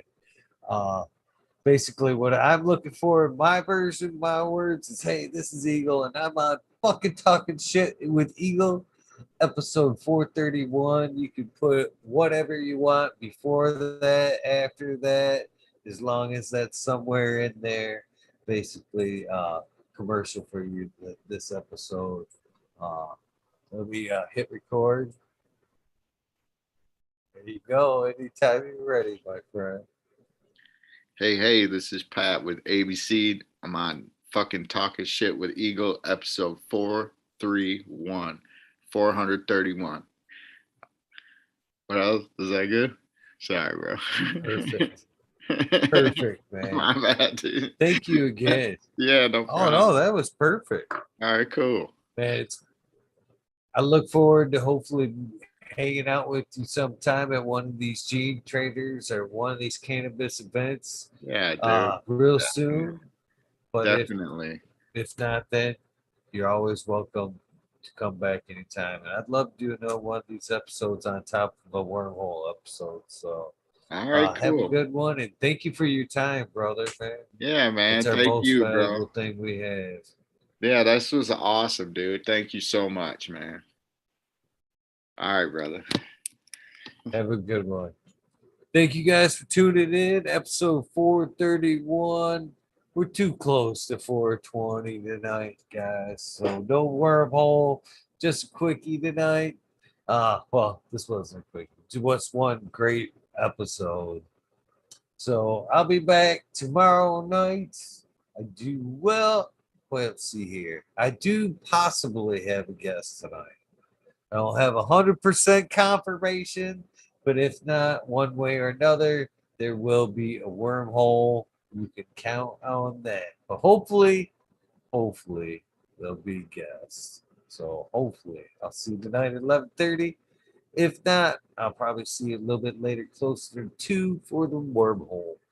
You guys have a great day. You guys know the routine. If this is the end of your day, please get some rest. If this is the beginning of your day, have an awesome day. Moreover, please try to do something nice for somebody. Random acts of kindness do save lives. I'm a living, breathing example of that. So please try to help somebody. Thank you for tuning in.